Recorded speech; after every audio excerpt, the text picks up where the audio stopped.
am back. Today's video is the worst books of 2020, and I just want to start with a little disclaimer that these are my own personal opinions based on me reading the book and the experience I had. I'm entitled to an opinion, and if you feel offended by any of this, or I'm saying I don't like your favourite author or your favourite book, then I'm very sorry, but this is literally just my opinion. And so with that, I'm going to say I can't even rate the books. I can't say which was the worst. It's so hard to kind of say, this was the 5th worst book, or this was the 10th worst book of the year, or whatever. So they're in no order. There's no rating. They're all just the books that I did not enjoy for whatever reason during 2020. And to start off, the book, this book reserved its place on the list a good few months ago. I think it was like last summertime, and that is More Than It Hurts You by Darren Strauss. I did a vlog reading this book, and I'll link it up here. Yeah, this book. Okay, so there's a couple who are like your normal average middle class couple, no concerns or anything. They have a new baby, and suddenly he starts becoming unwell or has kind of like emergency illnesses, but then there's nothing afterwards, if that makes sense. So suddenly he might stop breathing, and the mum rushes him to the emergency room, and the doctors can't find a reason, and then he seems perfectly fine afterwards. So the doctors become suspicious that these things are happening only when the mother is there to witness and nobody else. So this child and the family end up under the radar of Child Protective Services, I think it's called in America. And so the investigations start, blah, blah, blah. Then the child gets taken into foster care at some point of the investigation. So this book, I would have thought, I mean, I've got young children, and I think a lot of parents do have this kind of little niggle in the back of the brain when their child has an accident or repeated illness. You kind of think, oh God, imagine if somebody came or told social services or whatever that, my child's always got bruises on his legs, but it's because you've got a kid that just never stops, like I've got. And I think that to me would have then made the book click and bring up that kind of anxiety within myself, but also reading the book and connecting with the parents and having all those like fears and worry and upset about the child going into foster care. So I had high hopes for this book. Yeah, it was boring as hell. that's the easiest way to say it. The book kind of talked about everything and anything. You could have cut out more than half the book and still had the actual important story parts. I did not need to know the contents of the guy's lunchbox when he went to work. I didn't need to know every job he's ever done in the past and who he talked to and what they were wearing and where they've gone and what they've had for their lunch. And oh my God, it was overwritten big time. I don't understand what the purpose of all this extra information was. All it did was kind of draw your mind away from the actual point of the story, and then the actual parts of the story that needed to be there were just written very there was just no emotion in them. I was just so disappointed by this book, so it definitely deserved its spot. And then the next book on the list is The White Tiger by Aravind Adiga. I think that's how you pronounce it. This is a book based in India. It follows the main character who, at the start of his life or as a young child, his family had loads of kids and they didn't really care very much about him. And he ended up living on the streets at some point, then going living with relatives, and he didn't even have a name. He was just called the boy. And it's kind of like a rise to riches kind of story where he starts out in extreme poverty, and by the end of it, he's a businessman and he's doing quite well. And I just, I thought that this kind of rags to riches thing would have been quite interesting, especially set in India, which is one of the countries that I absolutely love. And it just was extremely boring. The plot to me just kind of wandered all over the place, and I couldn't follow the story, as in I couldn't see why I needed to be taken in these directions by the author. It just, there was a lot of extra writing, I felt like. But one of the things that really got me, and it made me cringe, is that he referred to his penis, he referred to all men's penises as beaks. And whenever he referenced sex, and he did it quite a bit, he called it dipping my beak in whatever he was putting it in. So he visited a prostitute and he dipped his beak into her vagina. And it made me cringe. It made me feel sick. I don't know why, just that description, dipping my beak into, it got me. And I really did not like that book at all. And next on the list is Flu by Wayne Simmons. I don't normally keep books that I've not enjoyed. However, I do keep every physical zombie book that I've read. So that's why I've got this. I just can't bring myself to get rid of it, even though I didn't enjoy it at all. I think part of my issue with this book is that Wayne Simmons has written quite a lot in the kind of zombie and other horror genres, and I was expecting great things, I think, because this is a well-known author. And as well as that, you would think that a zombie apocalypse would be exciting, or there's a lot to read about. Now, the two main characters are policemen, so it kind of went down this kind of same path that a lot of post-apoc and zombie fiction go down, in that the main characters are ex-military or military, survivalists, gun experts, etc, etc. So it kind of stuck to the script. And then we had other characters coming in that were like an ex-IRA gun runner, some kind of rebellion-loving punk. There was a couple of women in there as well, but they didn't really have significant backgrounds. And it just was so boring. So boring. I did not care. I could have quite happily read that the characters all got eaten and turned into zombies at the end, because I did not care. I didn't give two shits whether they survived the apocalypse or not. They were boring. I didn't connect to them. Even the scenes where they were fighting zombies or having to risk their lives looking for food, they were really boring. I don't know. It's definitely a talent to make a zombie apocalypse boring, definitely. Although I feel like it's the wrong kind of talent. So yeah, unfortunately, this one is going up there. I do still own a couple of books by this author because I bought them all at the same time. And now I just keep looking at them thinking, probably not going to read those because that was such a bad experience. Next, we've got The Vanishing Place by Teresa Emenizer. This follows a group of older teens who decide to take a boat trip off the Florida coast. Unexpectedly, they get stuck in like a storm and end up shipwrecked on this island. So they effectively become castaways, and they've got literally no way of contacting anybody to let them know they're there. So they find themselves in a situation where they have to figure out how to survive, how to build a shelter, find food, water. One of the teens ends up with quite a serious injury and they have to try and deal with that. This sounds like a great book. It really sounded to me like it was going to be something that I loved, because I love that kind of disaster storyline and survival type stuff. However, the issue with this book for me was that it was entirely written in prose, and I hadn't known that going in. It's not that I don't like prose, it's just that I feel like there's a time and a place, and this story was not something that I felt could be told in prose. It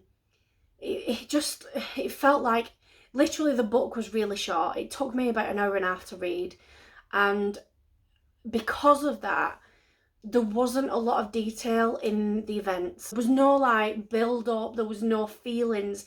I couldn't attach myself to the characters because it was, by the time I'd read it, like I felt like I'd only just started the story and got to know who was who, and then it was done, it was ended. And I just felt like there needed to be more information about the struggles they went through, and you know, the fears and their anxieties, and give me or give readers time to connect to the characters and to care about them. And there was none of that. Now the next one is probably going to be a little controversial, and actually people who know my taste in books will probably be shocked at this, unless you saw me reviewing it at some point, and that is Tender is the Flesh.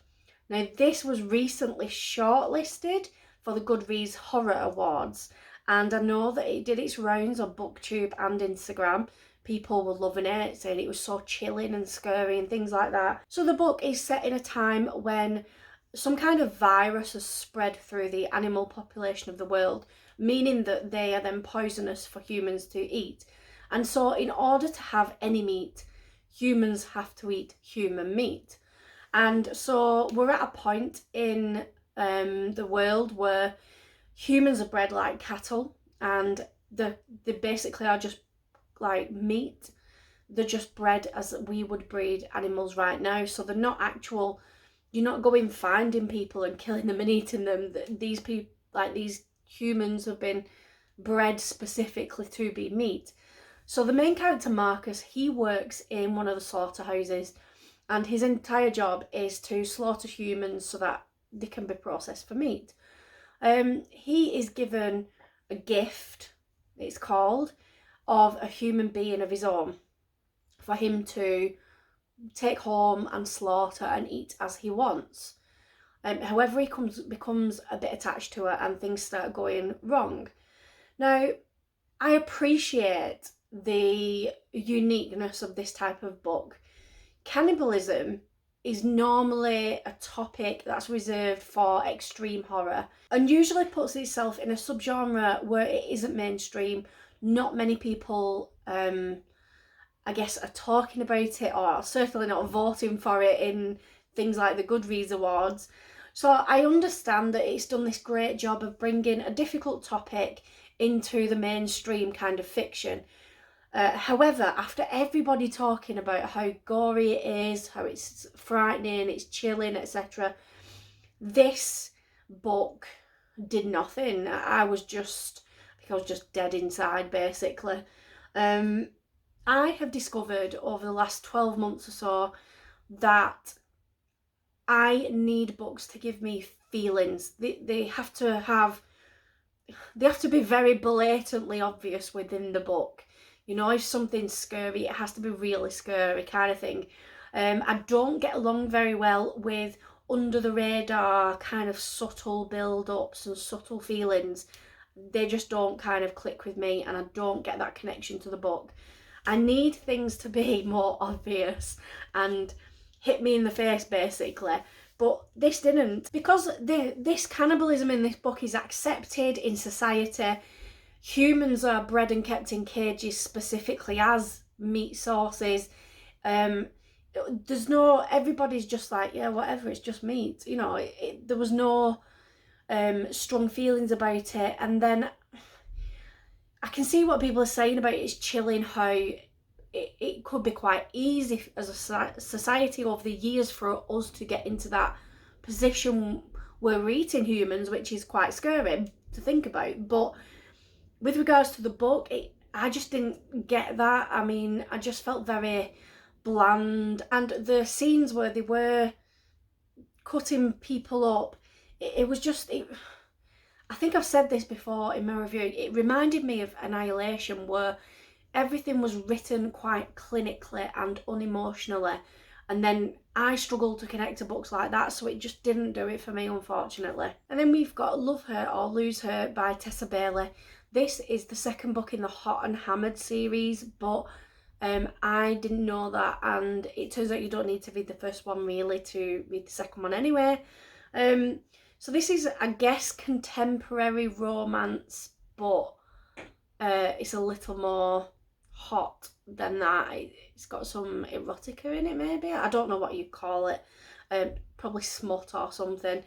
I I read this for a challenge that I was doing with some friends, and so it's not the kind of book I would normally pick up anyway. However, I have enjoyed quite a few fluffy romantic, not romance, but contemporary type of fluffy romance books.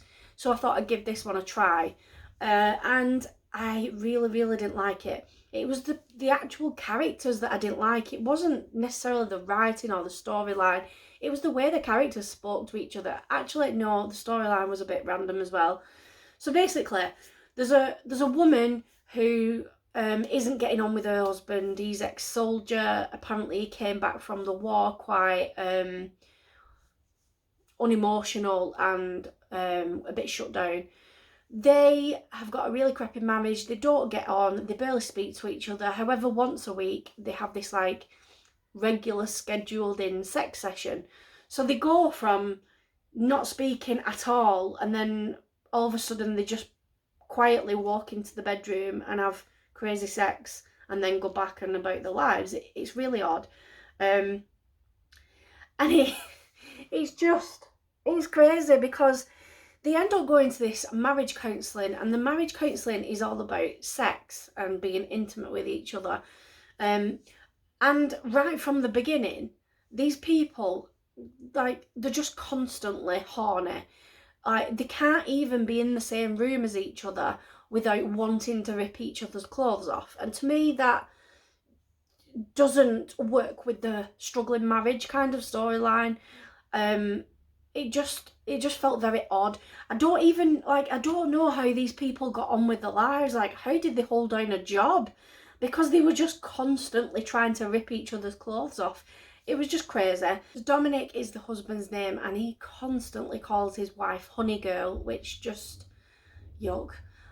He's very much an alpha male, and she's very submissive, and it just didn't feel right at all. In fact, I was convinced this couple should just get a divorce and give up and end the book in chapter 1. Yeah, that kind of guy, it just made me want to jump through the pages of the book and punch him in the face for being such a chauvinistic pig. So no, I did not like this book. On to My Final Breath by Paige Darth. Now, this book follows 12-year-old Molly, who has died. Right at the beginning of the book, she's died. She wakes up in a place called Limbo. She finds out that she's in Limbo because she needs to know exactly what happened to cause her death. She thinks she died of an illness, and she is in Limbo to find out what really happened. As readers, we know right from the beginning that it's her mum that killed Molly, because mum suffers from factitious disorder imposed on another, which many of you might know as Munchausen syndrome by proxy. So mum has been making Molly sick, and then that led to Molly's death. Molly doesn't know this. That's what she's there to find out. So the whole book is basically the journey that Molly goes down to find out that it was her mum, and then also there's kind of a small mention of that there may be Molly's sibling may be in some kind of trouble from mum, and how does Molly stop it. I thought this could have been quite interesting, quite upsetting, but again, it was just not written quite right. It wasn't believable in the slightest. Molly is 12 years old, and she spoke far more intelligently than all adults that I know, to be honest. A 12-year-old does not say things like, my skin was crawling with apprehension. They just don't. They do not say things like that. Molly spoke very maturely and very formally, and it just didn't come across quite right. It made her character just unlikable, I think. And then there was scenes that were just, it felt like the writer just put them in there for the shock value, that they didn't make sense and they didn't add anything to the story at all. So Molly has some kind of guardian that teaches her about life in limbo and how she can get to heaven. And this guardian decides that Molly should witness or like watch a replay of a past event of somebody else hundreds of years ago that died after being well, she actually saw the incident of the person being battered and raped and killed. Why would anybody want a 12-year-old to watch that? And it was very graphic, to be honest.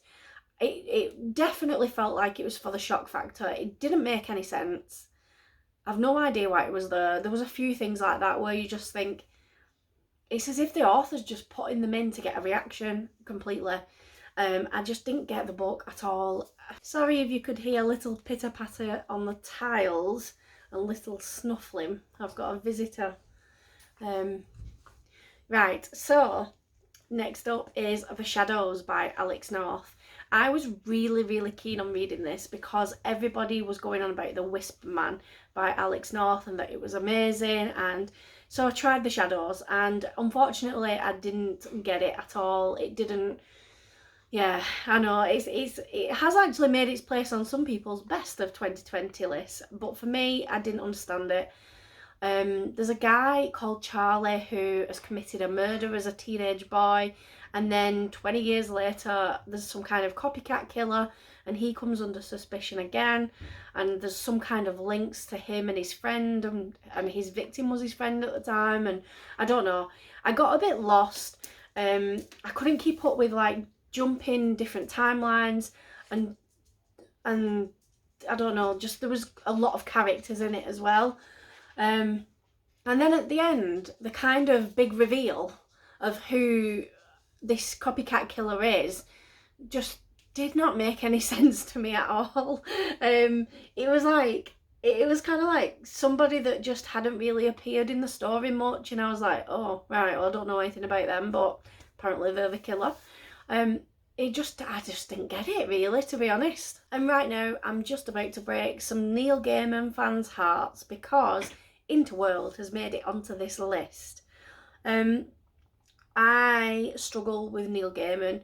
I absolutely loved The Graveyard Book and then didn't like Coraline. And I know, I'm a terrible person, didn't like Coraline. And then I tried Interworld and just didn't like it. So I think I'm probably going to give up on Neil Gaiman for now. He's just not for me, I don't think. Interworld. Okay, so we follow a lad called Joey. He discovers that the world he lives in is not the only world, that there's lots of different alternative universes and alternative Earths, etc. And some of these Earths are dominated or ruled by magic, some by science. However, all of them are at war with each other.